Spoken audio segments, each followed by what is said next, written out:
नमस्कार, उत्तराखंड समाचार में आपका स्वागत है। आपके साथ मैं हूं अखिलेश चंद्र गैरोला। सबसे पहले मुख्य समाचार। ऑपरेशन सिंदूर से बौखलाए पाकिस्तान ने भारत के 15 सैन्य ठिकानों पर की हमले की नाकाम कोशिश। भारत ने दिया करारा जवाब। पाकिस्तान के कई शहरों में एयर डिफेंस प्रणाली को बनाया निशाना।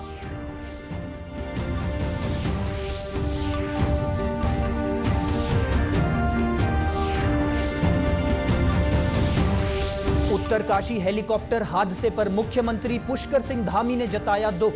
मामले की जांच के निर्देश। तीर्थयात्रियों को लेकर जा रहा हेलीकॉप्टर क्रैश होने से गई थी 6 लोगों की जान।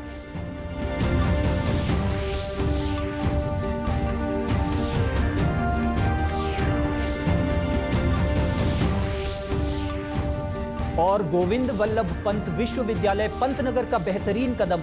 किसानों को फायदा पहुंचाने के लिए 3 नई परियोजनाओं की पहल। राज्य और केंद्र सरकार से मिली सहमति। और अब समाचार विस्तार से। ऑपरेशन सिंदूर के बाद से पाकिस्तान बौखलाया हुआ है। पाकिस्तान ने भारत के 15 सैन्य ठिकानों पर हमला किया, जिसे भारतीय सेना ने नाकाम कर दिया। पाकिस्तान ने उत्तरी और पश्चिमी भारत में लुधियाना, आदमपुर, भटिंडा, चंडीगढ़, नल, फलोदी, उत्तरलाई, भुज, अवंतीपोरा, श्रीनगर, जम्मू, पठानकोट, अमृतसर, कपूरथला और जालंधर के सैन्य ठिकानों पर हमले की कोशिश की। पाकिस्तान की ओर से ड्रोन, मोर्टार और मिसाइल से हमले की कोशिश की गई, लेकिन भारत की एयर डिफेंस प्रणाली ने इन्हें नाकाम कर दिया। इन हमलों का मलबा अब कई जगहों से मिल रहा है, जो इन हमलों का सबूत है। भारतीय सेना ने पाकिस्तान को मोर्टार और भारी हथियार से जवाब दिया। साथ ही पाकिस्तान में कई जगह एयर डिफेंस रेडार को भी निशाना बनाया। विश्वसनीय जानकारी के अनुसार लाहौर में एक एयर डिफेंस सिस्टम को निष्क्रिय कर दिया गया है। पाकिस्तान अब नियंत्रण रेखा यानी एलओसी पर बिना किसी उकसावे के भारी गोलाबारी कर रहा है। उसने कुपवाड़ा, बारामूला, उरी, पुंछ, मेंढर और राजौरी जैसे इलाकों में मोर्टार और भारी तोपें इस्तेमाल की हैं। पाकिस्तानी गोलीबारी में अब तक 16 बेगुनाह लोगों की जान जा चुकी है, जिनमें 3 महिलाएं और 5 बच्चे भी शामिल हैं। इन हालातों में भारत को जवाबी कार्रवाई करनी पड़ी ताकि पाकिस्तान की ओर से हो रही गोलीबारी को रोका जा सके। भारत के रक्षा मंत्रालय ने कहा कि भारतीय सेना तनाव न बढ़ाने की अपनी प्रतिबद्धता को फिर से दोहराती है, लेकिन यह तभी संभव है जब पाकिस्तान की सेना भी इसका पालन करे। इस बीच अमेरिका ने पाकिस्तान में अपने नागरिकों के लिए एडवाइजरी जारी की है। लाहौर दूतावास ने अपने स्टाफ के लिए जारी एडवाइजरी में अमेरिका ने अपने स्टाफ को सुरक्षित जगहों पर जाने को कहा है। वहीं शाम 5:30 बजे विदेश मंत्रालय की प्रेस कॉन्फ्रेंस होगी। उत्तरकाशी हेलीकॉप्टर हादसे को लेकर मुख्यमंत्री पुष्कर सिंह धामी ने गहरा दुख जताया है। उन्होंने प्रशासन को घायलों को हर संभव सहायता पहुंचाने और हादसे की जांच के निर्देश दिए हैं। उन्होंने कहा कि इस मामले में लगातार अधिकारियों के संपर्क में रहकर हर स्थिति पर निगरानी रखी जा रही है। वहीं गढ़वाल कमिश्नर विनय शंकर पांडे ने बताया कि हादसे में पायलट समेत 6 लोगों की मौत हो गई, जबकि 1 घायल है। उसके लिए सुरक्षा के जो भी उच्च स्तरीय व्यवस्थाएं होती हैं वो यात्रा शुरू होने के पहले ही कर ली गई थी और पिछले दिनों भी हाई लेवल पे कई मीटिंग्स हुई हैं। और जैसा आपको पता है कि हमको सेंट्रल पैरामिलिट्री फोर्सेस भी मिली हैं और हमारा जो भी तीर्थयात्री वहाँ जा रहा है वो आधार लिंक्ड जो हमारे रजिस्ट्रेशन हैं उसके बेसिस पे ही जा रहा है। पूरा डेटाबेस हमारे पास है। पूरे मार्गों में अन्य स्थानों पर, तीर्थ स्थलों पर हमारे सीसीटीवी कैमरे हैं और बड़ी क्लोजली हम लोग मॉनिटर कर रहे हैं। तो व्यवस्था, सुरक्षा हमारे लिए टॉप प्रायोरिटी है। वहीं मुख्यमंत्री पुष्कर सिंह धामी के निर्देश पर सचिव आपदा प्रबंधन विनोद कुमार सुमन आपदा प्रबंधन विभाग के अधिकारियों के साथ कंट्रोल रूम पहुंचे और रेस्क्यू अभियान की मॉनिटरिंग की। उन्होंने जिला अधिकारी उत्तरकाशी मेहरबान सिंह बिष्ट से फोन पर वार्ता कर रेस्क्यू अभियान की जानकारी ली। इसके साथ ही राज्य आपातकालीन परिचालन केंद्र से ग्राउंड जीरो में मौजूद राहत और बचाव दलों से भी लगातार अपडेट लिया जाता रहा। वहीं हादसे के बाद केदारनाथ हेली सेवा भी रोक दी गई है। गुप्तकाशी, सिरसी और फाटा 3 जगह से केदारनाथ के लिए हेली सेवा संचालित की जाती है। उत्तरकाशी में हेलीकॉप्टर हादसे के तुरंत बाद यह कदम उठाया गया। गौरतलब है कि गंगोत्री की ओर जा रहा एक हेलीकॉप्टर सुबह करीब 9 बजे दुर्घटनाग्रस्त हो गया। हेलीकॉप्टर में कुल 7 लोग सवार थे, जिनमें से 6 लोगों की मौके पर ही मौत हो गई, जबकि 1 गंभीर रूप से घायल है। आईआईटी रुड़की ने एक ऐसा हीट स्ट्रेस वार्निंग सिस्टम तैयार किया है जो हीट स्ट्रेस के लिए पहले से तैयार रहने की चेतावनी जारी करता है। यह सिस्टम 5 दिन पहले तक जोखिमों का पूर्वानुमान लगाने में सक्षम होगा। यह वार्निंग सिस्टम मौसम संबंधी इनपुट को व्यक्तिगत विशेषताओं जैसे उम्र, स्वास्थ्य की स्थिति और दैनिक दिनचर्या के साथ एकीकृत करेगा। हीट स्ट्रेस वार्निंग सिस्टम 5 दिन पहले ही स्वास्थ्य के प्रति किसी भी व्यक्ति को अलर्ट करेगा, जिससे समय रहते वो स्वास्थ्य को लेकर सावधान हो सके। दरअसल शहरी जलवायु और सार्वजनिक स्वास्थ्य तैयारियों को मजबूत करने के उद्देश्य से यह हीट स्ट्रेस रिस्क इंडेक्स पूर्वानुमान प्रणाली विकसित की गई है। इस शोध का नेतृत्व करने वाली आईआईटी रुड़की की वैज्ञानिक प्रोफेसर महुआ मुखर्जी ने कहा कि शहरी और घनी आबादी वाले क्षेत्रों में हरित बुनियादी ढांचे की कमी है और ऐसे इलाके अत्यधिक गर्मी के प्रति बेहद संवेदनशील हैं। यह उन्नत प्रणाली बढ़ते तापमान से स्वास्थ्य पर पड़ने वाले असर को कम करेगी। खासियत की बात करें तो मैं पहले बोलना चाहूँगी कि दिल्ली के लिए we have done this work. Delhi is one of the most complex city specially for the heat stress. अगले 5 दिन के लिए आपको पता चलेगा कि आपको क्या करना चाहिए। It's a very different way of visualization we have used, very typical of our traffic signal, red, yellow and green।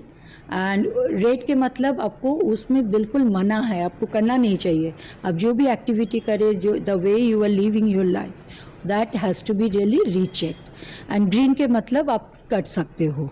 IIT Roorkee ने जो है HSRIF करके heat stress risk index for forecasting develop किया है। इसमें जो है जैसे IMD और ये हमें डेटा प्रोवाइड करते हैं, तो इस तरह हमें तापमान का डेटा देते हैं और इनका डेटा जो है जब बहुत ज़्यादा जोखिम का लेवल हो जाता है, जैसे हीट वेव बहुत ज़्यादा हो गई, ये हो गई, तब आ रहा होता है। बट जो इंसानी शरीर है वो कम उस पर गर्मी में भी प्रभावित होना शुरू हो जाता है।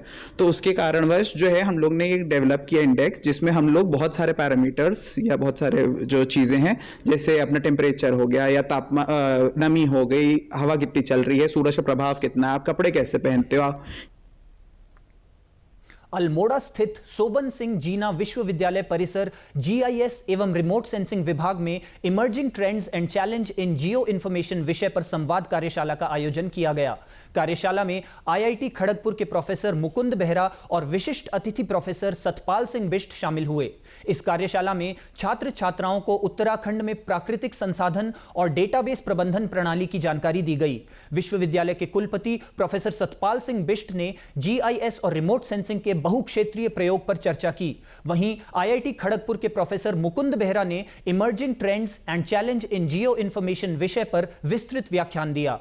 उन्होंने कहा कि वर्तमान में रिमोट सेंसिंग की प्रत्येक क्षेत्र में मांग है। मौसम, तकनीक, पर्यावरण विज्ञान, चिकित्सा, भूगोल जैसे क्षेत्रों में रिमोट सेंसिंग का उपयोग हो रहा है। उसमें हमारा स्टेट लेवल में बहुत सारे जियो इन्फॉर्मेशन डाटाबेस का रिक्वायरमेंट है। जियो इन्फॉर्मेशन GIS बेस्ड डाटाबेस होने से ही हम उसको पॉलिसी प्लानिंग और गवर्नेंस में ले पाएंगे। तो हमारा जो नेशनल रिक्वायरमेंट है कि national special database infrastructure, EA governance और आजकल हम G गवर्नेंस ऐसे सब टर्म्स का नाम ले रहे हैं, उसमें हमारा कोशिश रहे कि हम ज़्यादा से ज़्यादा वेल ट्रेंड और प्रैक्टिकल नॉलेज के साथ स्टूडेंट्स को ट्रेन करें। वहीं कुलपति प्रोफेसर सतपाल सिंह बिष्ट ने बताया कि भविष्य में विश्वविद्यालय में GIS और जियो इंफॉर्मेशन के लिए एक सेंटर ऑफ एक्सीलेंस स्थापित करने की योजना है।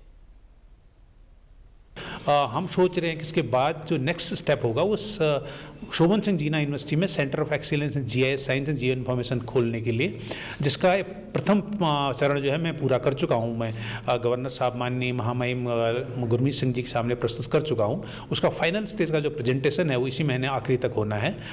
उस प्रेजेंटेशन, उस सेंटर को बनाने के लिए कि हमें एक ऐसे व्यक्ति की ज़रूरत थी जो अंतर्राष्ट्रीय स्तर पर इस विषय को और हमारे छात्रों को जी वहाँ पे प्रस्तुत करने लायक बना सकें।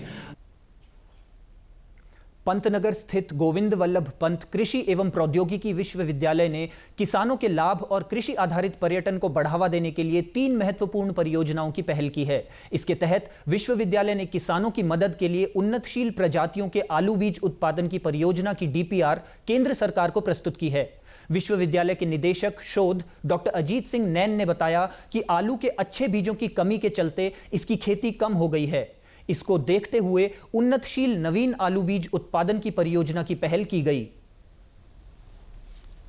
एक नई विधि है एपिकल रूटेड कटिंग।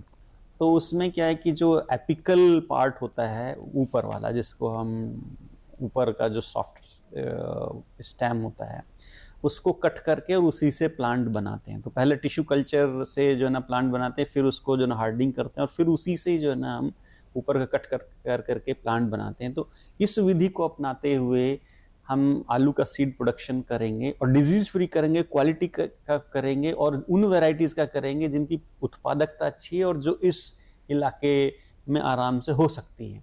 तो इसको लेके परियोजना जमा की गई है भारत सरकार।